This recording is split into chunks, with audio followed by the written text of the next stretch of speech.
आज हम लोग इस वीडियो में देखेंगे क्लास 10th के भौतिकी का प्रथम चैप्टर प्रकाश का परावर्तन रिफ्लेक्शन ऑफ लाइट का टोटल ऑब्जेक्टिव। आज इस वीडियो में हम लोग 50 से भी अधिक इम्पोर्टेंट ऑब्जेक्टिव देखेंगे, जिसमें कि आपको रिफ्लेक्शन ऑफ लाइट से अप्रोक्स सभी ऑब्जेक्टिव आपको इस वीडियो में देखने को मिल जाएगा। अगर आप इस बार 2022 में बोर्ड एग्जाम मैट्रिक के देने वाले हैं तो इस वीडियो को बिल्कुल भी मिस मत करिएगा, क्योंकि इससे 5-7 नंबर का ऑब्जेक्टिव आना तो तय है।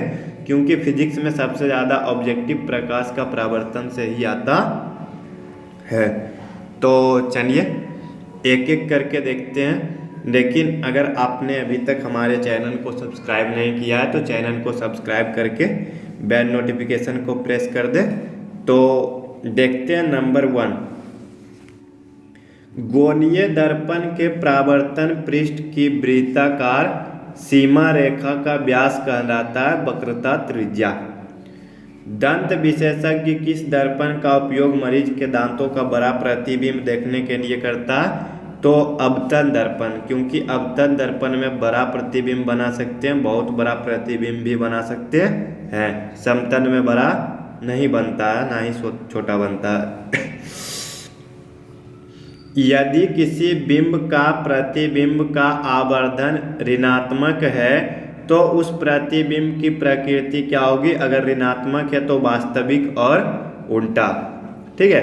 निम्नलिखित में कौन उत्तल दर्पण की फोकस दूरी है जिसकी वक्रता त्रिज्या 32 सेंटीमीटर है? तो उत्तल दर्पण में प्लस और अवतल दर्पण में माइनस।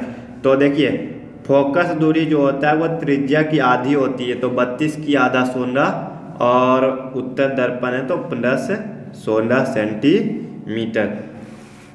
परावर्तन के नियम से निर्धारित होता है आपतन कोण बराबर परावर्तन कोण, जो कि परावर्तन का दूसरा नियम है। प्रकाश का परावर्तन का 2 नियम है। पहला कि आपतित किरण, परावर्तित किरण और खींचा गया अभिनव तीनों एक ही समतल में होते हैं, और दूसरा आपतन कोण बराबर परावर्तन कोण। ठीक है। अब देखते हैं नंबर 6 नंबर का जो प्रश्न है ये बहुत ही इम्पोर्टेंट है, बहुत बार पूछा गया। हवा में प्रकाश की चाल होती है 3 × 10⁸ मीटर प्रति सेकेंड। 3 × 10⁸ मीटर प्रति सेकेंड। देखिए इसमें आपको अगर इस तरह का ऑप्शन रहना तो बहुत ही ईजी होगा, क्योंकि देखिए चाल को मीटर प्रति सेकेंड या किलोमीटर प्रति घंटा में ही लिखते हैं। तो देखिए बाकी सेंटीमीटर प्रति सेकेंड नहीं लिखा जाता, किलोमीटर प्रति सेकेंड भी नहीं लिखा जाता है, ना ही मिलीमीटर प्रति सेकेंड लिखा जाता है। अब आगे हम लोग चलेंगे। प्रकाश तरंग उदाहरण है विद्युत चुंबकीय तरंग का। ठीक है। अब आगे प्रकाश के परावर्तन के कितने नियम है? अभी हमने ऊपर में बताया था कि 2 नियम है। ये भी बहुत बार पूछा गया। देखिए 2012, 2015, 2015 में पूछा गया है ए और सी में। तो प्रकाश के परावर्तन के टोटल 2 नियम है, जो कि अभी हमने बताया था कि आपतित किरण, परावर्तित किरण और अभिनव तीनों एक ही समतल में होते हैं। आपतन कोण बराबर परावर्तन कोण। किस दर्पण में बड़ा प्रतिबिंब बनता है? तो अवतल दर्पण में। बाकी फिर उत्तल दर्पण में छोटा बनता है, समतल में बराबर और अवतल में बड़ा और छोटा दोनों बन सकता है। गोलीय दर्पण में फोकसांतर एवं वक्रता त्रिज्या के बीच अंतर है। तो देखिए F बराबर R/2 या R बराबर 2F। तो इसमें R बराबर 2F तो नहीं है, F बराबर R/2, यानी फोकस दूरी वक्रता त्रिज्या के आधी होती है। सर्च लाइट का परावर्तक सतह होता है अवतल। दाढ़ी बनाने में कौन सा दर्पण उपयुक्त होता है? देखिए ये प्रश्न भी बहुत बार पूछा गया। 11, 15, 16, 17। तो दाढ़ी बनाने में अवतल। ठीक है ना। आगे चलते हैं। दर्पण सूत्र है 1/v + 1/u बराबर 1/f। किस दर्पण में केवल आभासी प्रतिबिंब बनेगा? समतल तथा उत्तल। अवतल में तो वास्तविक भी बन जाता है, समतल में काल्पनिक और उत्तल में भी काल्पनिक बनता है। समतल दर्पण में प्रतिबिंब की प्रकृति क्या होती है? आभासी और बराबर। ठीक है, आभासी और बराबर समतल दर्पण में काल्पनिक प्रतिबिंब बनता है, आभासी बनता है, पार्श्विक रूप से उल्टा बनता है, ठीक है, और सीधा बनता है, ठीक है। तो सीधा तो इसमें है बट ये वास्तविक है तो वास्तविक नहीं बनता। गोलीय दर्पण की फोकस दूरी उसके वक्रता त्रिज्या की आधी होती है, त्रिज्या का आधी होती है, यानी ऑप्शन नंबर ए। किसी वस्तु का आवर्धित काल्पनिक प्रतिबिंब बनता है, अवतल दर्पण से बड़ा प्रतिबिंब बनता है, ठीक है। आवर्धित का मतलब बड़ा। एक उत्तल दर्पण में बना प्रतिबिंब हमेशा होता है काल्पनिक और छोटा, हर्षित मतलब छोटा। ईंट है और पारदर्शी पदार्थ, क्या ईंट के हम आर पार देख सकते हैं? नहीं ना, तो ईंट है क्या? और पारदर्शी पदार्थ। हमारी आंखें जो देख सकती है वे वस्तुएं हैं दीप्त या प्रदीप्त। देखिए दीप्त का मतलब होता है जो लाइट देता है, प्रदीप्त का मतलब है जो लाइट नहीं देता है। तो इसका मतलब ये तो नहीं है ना कि जो लाइट नहीं देता हम उसे नहीं देख सकते हैं, तो दीप्त या प्रदीप्त। एक मनुष्य समतल दर्पण की और 3 मीटर प्रति सेकेंड की चाल से आ रही है, तो दर्पण में दुगना चाल से आता है, ठीक है। 3 मीटर है तो ये हो जाएगा 6 मीटर प्रति सेकेंड। अब हम लोग चलते हैं नंबर 21 तो हो चुका है, 22। संयुग्मी फोकस संभव है केवल अवतल दर्पण में। एक उत्तल दर्पण की फोकस दूरी 20 सेंटीमीटर है तो त्रिज्या होगी 40 सेंटीमीटर, ठीक है। त्रिज्या फोकस दूरी का दुगना होता है। यदि किसी वस्तु को एक दर्पण के सामने निकट रखने पर प्रतिबिंब सीधा बने किंतु दूर रखने पर उल्टा बने तो वह दर्पण होगा अवतल दर्पण। किसी दर्पण के सामने आप चाहे जितनी दूरी पर खड़ी हो आपका प्रतिबिंब सीधा ही बनता है, तो वह समतल या उत्तल, ठीक है, समतल या उत्तल।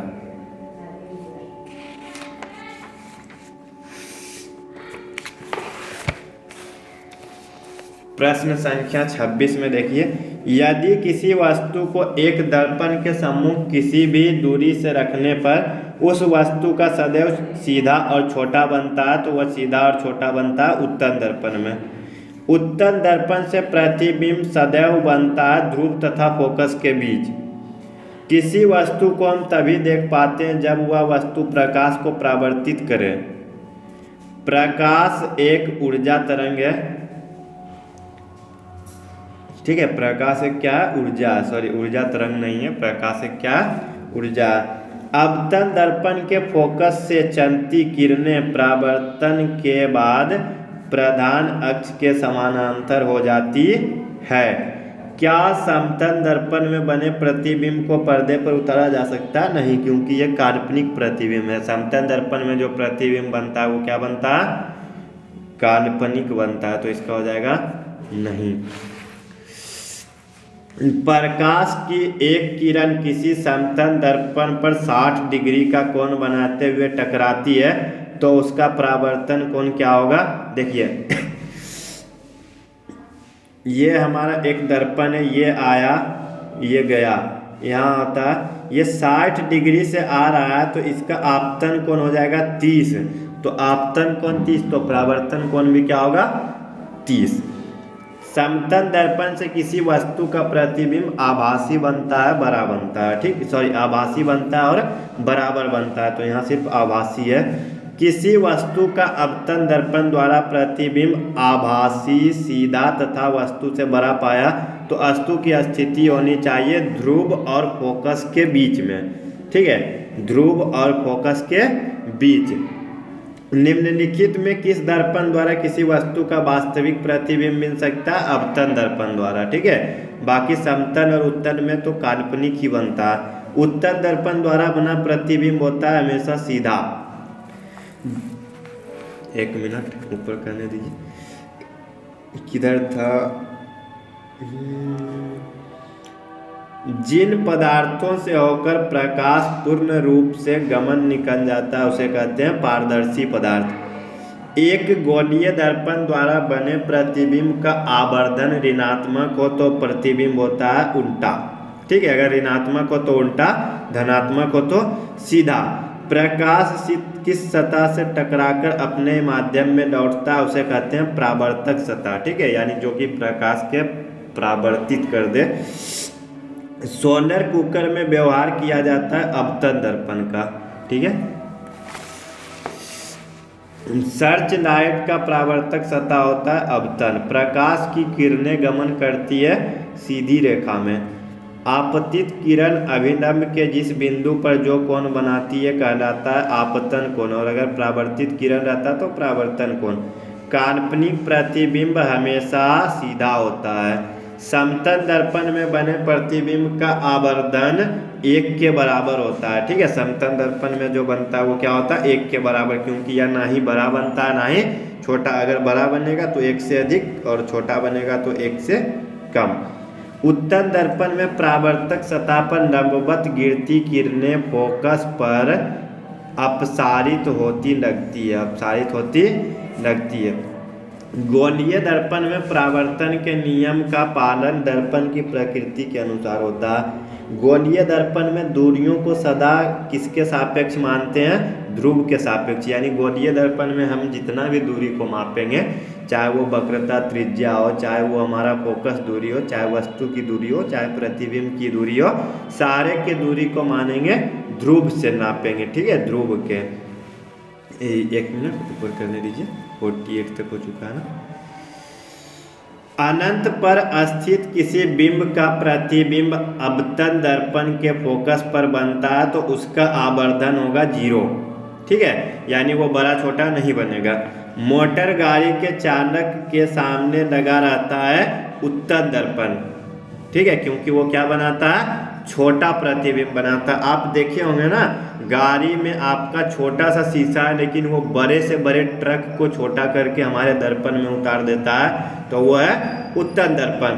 प्रकाश के परावर्तन का नियम है I बराबर R, यानी आपतन कोण बराबर परावर्तन कोण। एक अवतल दर्पण में वस्तु की स्थिति फोकस और ध्रुव के बीच हो तो प्रतिबिंब प्राप्त होगा आभासी और बड़ा और दर्पण के पीछे। ठीक है, दर्पण के पीछे। अवतल दर्पण की फोकस दूरी उसकी वक्रता त्रिज्या की आधी होती है। कितनी होती है, आधी।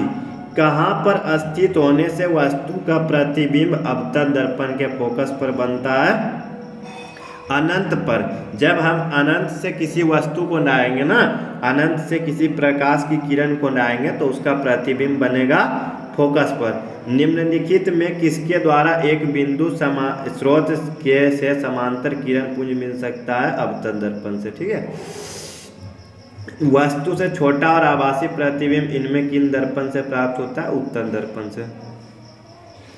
अभी जस्ट बताया था ना कि हम लोग जो गाड़ी में शीशा लगा रहता है वो क्या बड़े से बड़े ट्रक को छोटा करके क्या करता है, हमारे दर्पण में उतार देता है, बहुत छोटा करके। निम्नलिखित में किस दर्पण द्वारा किसी वस्तु का आभासी प्रतिबिंब प्राप्त किया जा सकता है, तो आभासी तीनों दर्पण में प्राप्त हो सकता है, उत्तल में भी, अवतल में भी और समतल में भी। लेकिन अगर वास्तविक पूछा जाए तो वास्तविक केवल अवतल दर्पण में। ठीक है, कंफ्यूज नहीं होना। अगर आपको काल्पनिक पूछा जाए तो तीनों दर्पण में, और अगर वास्तविक पूछा जाए तो सिर्फ अवतल दर्पण में। ठीक है, परावर्तन का कोण होता है, तो परावर्तन का कोण होता है परावर्तित किरण और अभिलंब के बीच। तो देखिए ये डी नंबर है, परावर्तित किरण और दर्पण की सतह पर खींचे गए अभिलंब के बीच का कोण। और अगर आपको पूछता आपतन का कोण होता है तो आपतित किरण और दर्पण की सतह पर खींचे गए अभिलंब के बीच का कोण। ठीक है, अभी हमने आपको फिगर बना के भी समझाया था पीछे पेज में जस्ट। आभासी प्रतिबिंब दर्पण पर कहाँ बनता है, तो दर्पण के पीछे। आभासी प्रतिबिंब दर्पण के पीछे और काल्पनिक प्रतिबिंब दर्पण के आगे, और सीधा प्रतिबिंब जो रहता है वो प्रधान अक्ष के ऊपर और उल्टा प्रतिबिंब प्रधान अक्ष के नीचे, ये होता है गोलीय दर्पण में। ठीक है, तो ये था आज हमारा प्रकाश का परावर्तन, रिफ्लेक्शन ऑफ लाइट का टोटल ऑब्जेक्टिव, जिसमें कि टोटल 59 ऑब्जेक्टिव था। हम लोगों ने एक एक करके सारे को देखा। इसे बहुत ही ध्यान से देखिए, आपको इसमें से 5 से 7 नंबर फिक्स है।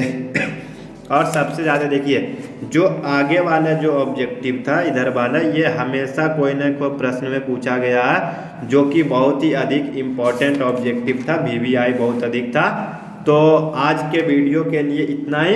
अगले वीडियो में हम लोग मिलेंगे प्रकाश का अपवर्तन, रिफ्रैक्शन ऑफ लाइट के ऑब्जेक्टिव के साथ। तो अभी के लिए बस इतना ही। अगर आपने अभी तक हमारे चैनल को सब्सक्राइब नहीं किया है तो सब्सक्राइब करके बेल नोटिफिकेशन प्रेस कर दे। मिलते हैं नेक्स्ट वीडियो में। अभी के लिए इतना ही। धन्यवाद। जय हिंद।